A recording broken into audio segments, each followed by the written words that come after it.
Alright everyone, this is Ash. Welcome back to the Game Speech. So we're going to get caught up now that Shonen Jump is finally back from the Oban Festival holiday. Figure we might as well get caught up with the Shonen Jump chapters that dropped this weekend. Apart from that, I'll try to get around to at least one read-through video this weekend. I got preoccupied with some other stuff, so probably won't do the two normal, typical ones I would do. But hopefully next week on, I'll try to do two videos a week for a while at least. We'll see how well that plans out. But yeah, a lot of stuff, good stuff gonna be coming your way this weekend. So if you haven't already, please do like, comment, subscribe, all that good stuff. So I don't want to really call it a spoiler because it wasn't like a major like spoiler thing, but I did see people like commenting, noting about how apparently like the preview, whatever for this chapter is talking about how it's gonna deal with Melinda coming back to Lloyd for like therapy treatment stuff, which is confirmed by kind of the first page thing. But yeah, so I'm like cautiously optimistic about this stuff because I've kind of talked about my past stuff with the issues I kind of had with how it's been handled, but I'm interested to kind of get back into it and see where it goes. So yeah, without further ado, let us dive into its Spy Family Mission 121 by Tetsuya Endo, with translation by Casey Lowe and lettering by Rina Mappa. So we pick up with the Berlin General Hospital with Lloyd going, "She missed her appointment this week, didn't she?" It's like, "Yes, I thought she might." Oh, sorry, it might be Fiona saying that she missed her appointment bit. Her test results show no signs of mental. Christ, man. Her test results show no signs of mental disorder or abnormal cognition. Fucking Christ, man. I'll talk about this at the end, I guess. And Fiona's like, then that adds credence to her claims that Donovan is an alien. He's like, don't be ridiculous. And she's like, I meant it as a joke, but he snapped at me. He's like, ah. Like, he's obviously not an alien, but something must have happened to give her that idea. Indeed, after what Melinda said, we've been focusing on Donovan's activities near the birth of their elder son 14 years ago and their younger son 6 years ago. But does all this Desmond family drama have any connection to his war plans? He kind of just closes her little file with, even if it doesn't, it still matters. Anything that deepens our understanding of Donovan as a person could be useful when I meet him at the next Imperial Scholar event. And she's like, and your progress toward Imperial Scholarhood? He's like, don't ask. It's still going rough. It's still rough going. As Anya does a little achoo. And Becky's like, you feeling okay? He's like, for the moment, let's re-review his list of known associates in those time periods. And just to be safe, follow up on the occult angle too. It's like, yes, sir, I'll pursue it with the utmost discretion. Ask for Melinda herself. Maybe there's some way I could reach out to her through your. Christ. And you see it with a clunk as you see in a bowling alley as Yor just like leans back like a pitcher and just throws a full tilt like bowling ball to smash through the pins. And she's like, I did it! That was one of those strikes, right? I slew them all. She's just like jumping up and down all happily. Well, Melinda's like, that was incredible, Yor. Some of the planes landed 5 lanes away. Let's try not to break so many of them, please. He's like, oh no, I'm so sorry. He's like, oh, you're always so much fun. It's like, we did it, the North Side won. It's like, thank you, Miss Forger. As he after leaving later, he's like, thank you so much for inviting me. He's like, we'll see you next time. And you have, oh, I almost forgot. Melinda, you said you were having trouble sleeping. So I bought you some valerian root tea. It's Gimpy's special blend, so it really works. And she's like taken aback before she goes, that's very kind of you. Unfortunately, I'm not really supposed to accept edible gifts from people. He's like, oh, of course, you're an important person. You have to think about possible dangers. He's like, go quit it with the I'm an important person stuff. And Yor's like, but I swear it isn't poisoned or anything, see? And she just takes a little ball and just like knocks back some of it. He's like, cutthroat cough. He's like, are you okay? He's like, you really are so much fun. Thank you. I gratefully accept your gift. He's like, oh? He's like, and also, are you doing anything after this?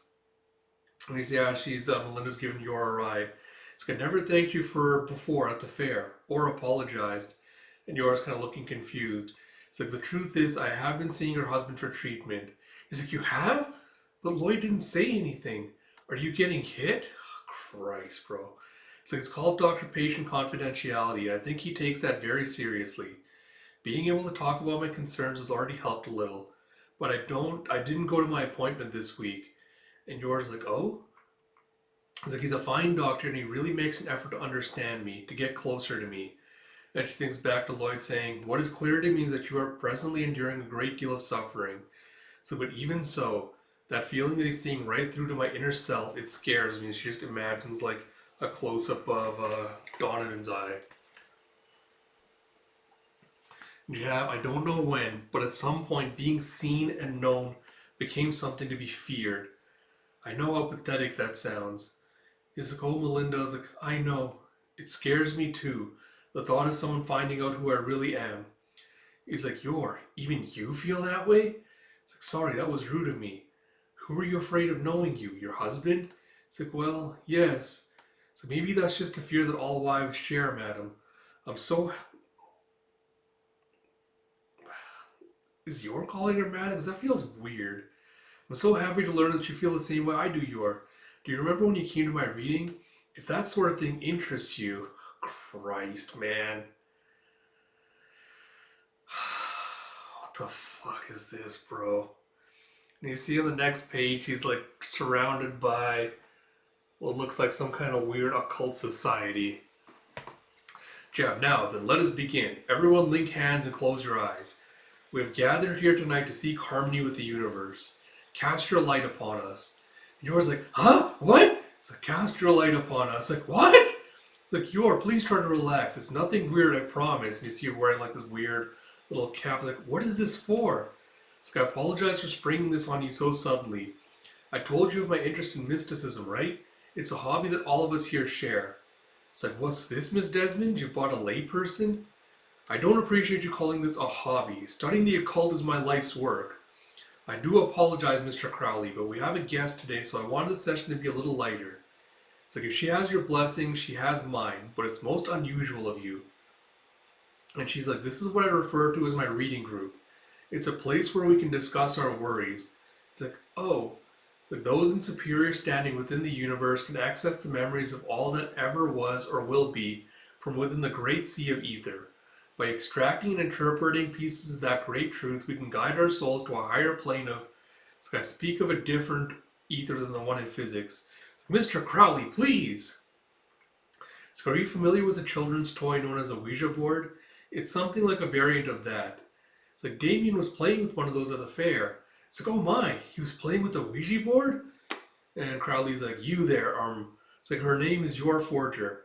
It's like, "Yor Forger, tell us what confusion plagues your soul." He's like, "Huh?" It's like, "You were talking before about your fear of being truly known by others, right? Here you can share all of the feelings you can't tell your husband about. Now let us begin. Link hands and close your eyes." It's like, "Superiors, please lend us the key to the gates of your archives of knowledge. Grant this lost spirit the light of your knowledge. Grant her your light." He's like, see them all just like holding hands together. It's like, "Now you are Forger. Go ahead." He's like, it's like, "What do I do? Feels like I have to say something. I certainly can't say that I'm secretly an assassin. And it'd be weird to tell them when I fall in love with my husband." He's like, "The truth is, when I'm eating pudding or yogurt, I always want to eat that little bit that's stuck to the lid. It's such a waste not to. But I feel like I can't because I'd be too embarrassed if my husband saw me." And you see them freaking out with the, "Who cares?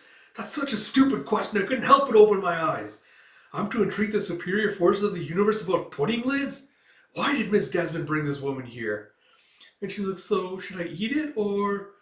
And she's like, "I totally understand that, Yor." It's like, "You do?" The stress of feeling that any little thing you do, no matter how trivial, might affect your partner's mood, and the constant anxiety about how you appear and act in front of others, it's practically a modern epidemic. We must ask and find out if she can be accepted for who she truly is." And Crowley's like, "This whole topic, this is a tough one. It's like, cast your light." It's like, "But I'm a professional reader. I will extract an answer." You have a Twitch. Twitch is like, "The gate is open." And he starts like clacking away with his little typewriter. He goes, "I've accessed the truths. We now return the key and offer up our gratitude. The visions that I beheld, a rustling forest, a room with drawn curtains, smoke, timid teacups, the Rochambeau of crows, a headache hurts, a red blizzard. Like, those don't sound like positive omens. Do they evoke anything within you?" He's like, "Not really." It's like, "There was a lot of noise in today's reading, so I could not see the vision clearly. But it seems that it would be best for you to leave the undersides of lids alone."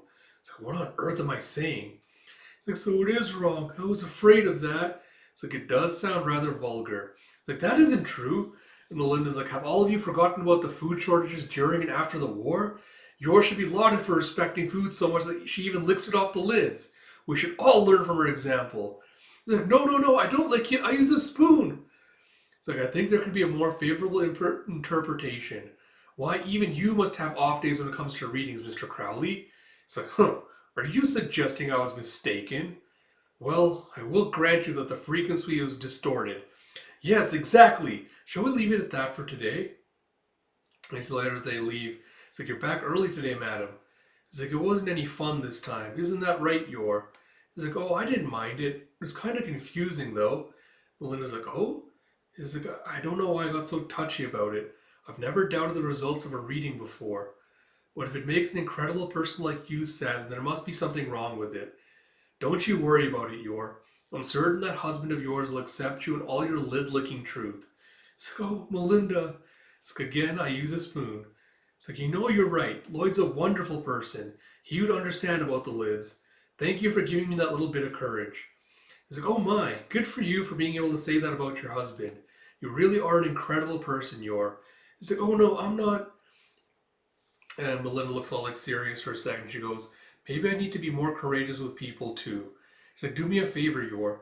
Could you give this to my doctor for me, please? Fucking, I don't think Yor's gonna read it. And he just hands her like a notebook. It seems gonna be like a diary. It's like a notebook. So he told me to write whatever I can remember about times I felt anxious in the past. I was supposed to bring it to our appointment, but I got scared and well, it's like, I understand. I'll make sure he gets this. I knew it. I knew it. So I saw the next page and I'm like, I knew this, but you see, thank you. Let's get together again soon. And later that evening, when she goes back, she like talks to Lloyd about it and like gives him the notebook. And Lloyd just kind of like flips through it and goes, yours seems to be building stronger bonds of trust with Melinda than I expected. Let's see, after my husband fell ill and collapsed, it was as if he was a different person. For a while, he became reclusive and foul tempered. I hadn't told my husband my work plans for the day, and yet as soon as he got home, he ordered me not to meet with the assembly member I'd planned to see. Was I being monitored? The dates are hazy, but the situations and conversations are remembered clearly. If I can uncover the full picture, I think it could provide a valuable piece of the puzzle. Was it around when my husband resigned as Prime Minister? At the ministerial residence, maybe? I'd heard Professor Outland was coming, so I was thinking of going to greet him, but I was stopped before I could even say a word. That harsh, silent glare left me paralyzed with fear. And Lloyd just like twitches like, Professor Alton? Or is it not the theory I had originally, but yeah, I can't remember. I can't remember exactly what I specified talking about whether it was Melinda's relative or if it was Donovan's, but yeah, so I feel like this story is gonna like tie into a larger like narrative of like whatever the hell Donovan's going on with his like mind reading programs and all that. So I guess quick thoughts on the chapter. Like, man, like I don't know. Like I know this is supposed to be like a comedy series first and foremost, so I can't really be like, oh, you know, like there was too much of that in this chapter, like or like you know, grumpy old man like shaking his fist at kids on his lawn kind of thing. But I feel like this was very kind of misleading, like kind of trying to say like only the chapter preview being like, oh, it's about like Melinda having her therapy session, like following up on it, and then just it digressing into like a stupid gag about like, like you know, spirituality, mysticism is so stupid, and it was like it's all just a bit, these people are so dumb that they believe in this kind of crap. It's just like, did I really need to digress to that? Like a stupid joke about like reading too much into it. Like this was basically that meme of like, oh, the author said the curtains are blue. It's like, what does that mean? And doing like this deep, like literally analysis of like the symbolism and the metaphors behind the curtains are blue. And instead of like, oh, what the author actually meant was like the curtains are fucking blue. I feel like that was just this meme kind of compressed into the story, where you're just like making up stupid shit and like they're reading like too much into it to like try to interpret it.